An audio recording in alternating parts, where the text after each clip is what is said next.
Hi, this is Praveena, and you're listening to Little Things in Life.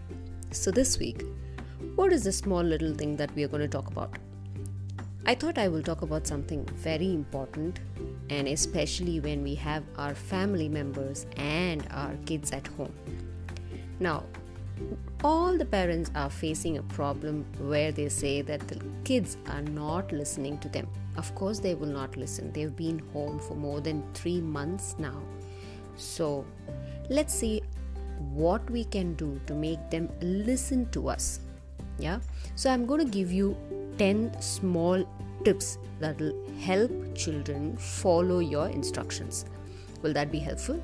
So, let's go. With these 10 tips, you can encourage your children to follow directions in the classroom or at home.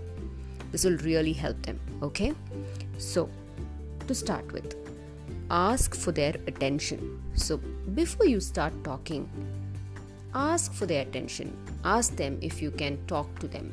Ask them if they are ready to listen to you. Ask them if they are listening to you. Ask them. Ask for their attention. 2. Minimize distractions. While you're speaking, I'm sure there are a lot of houses where the television will be so loud behind, there will be some song playing behind, people will be talking so loud, things like that. So minimize the distraction that they have. 3. Very important, speak quietly. When you're giving them an instruction, please make sure that you do not scream at them. Screaming does not help. So speak to them in a very quiet and peaceful manner so they will listen, or rather they do not have a choice but to listen because you're speaking very quietly. Yeah? So speak quietly. 4. Wait before repeating. Yeah? So when you give them instructions, do not keep repeating it again and again, continuously. Give that small little brain some time to digest what you're talking. So talk to them and wait before you repeat the same instruction. Wait for some 4 to 7 seconds before you repeat it. 5.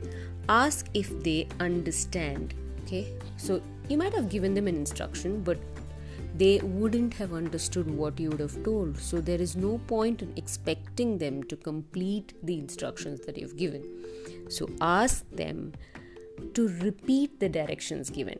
Ask them if they have understood it and ask them to repeat it. Yeah? Rephrase the question. So when you're giving them instruction, rephrase what you're saying. Yeah? First, for example, if you're telling them to clean their own shelves, so give them instructions to clean their shelves and then ask them, so in the evening, can I see a clean shelf? So you're rephrasing the same question. 7th, break down your instructions. Don't give them complicated instructions. Give them very simple instructions in 2 or 3 steps.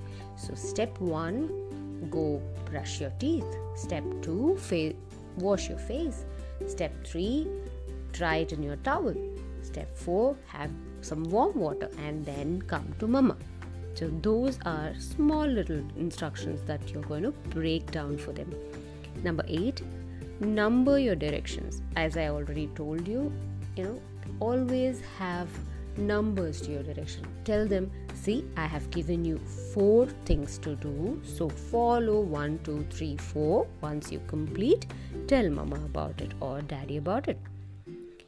Be very precise when you talk to them. Yeah, that's the 9th point that I want to talk about.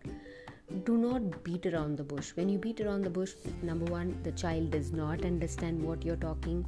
He thinks it is Greek and Latin and you do not know how to communicate it properly. So don't beat around the bush. When you're saying something, be very precise in what you are saying to the child.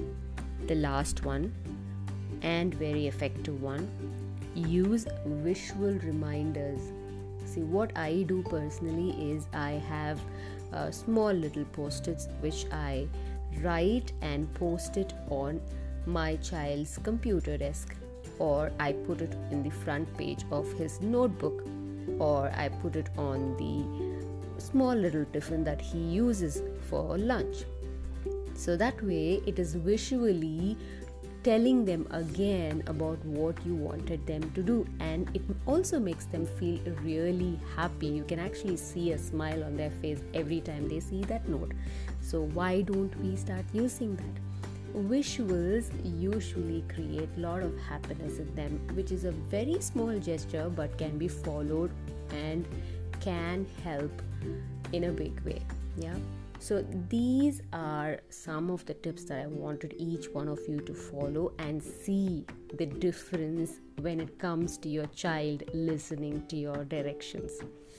So happy directing your child.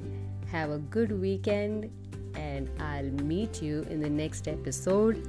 Until then, this is Praveena signing off, and you've been listening to Little Things in Life.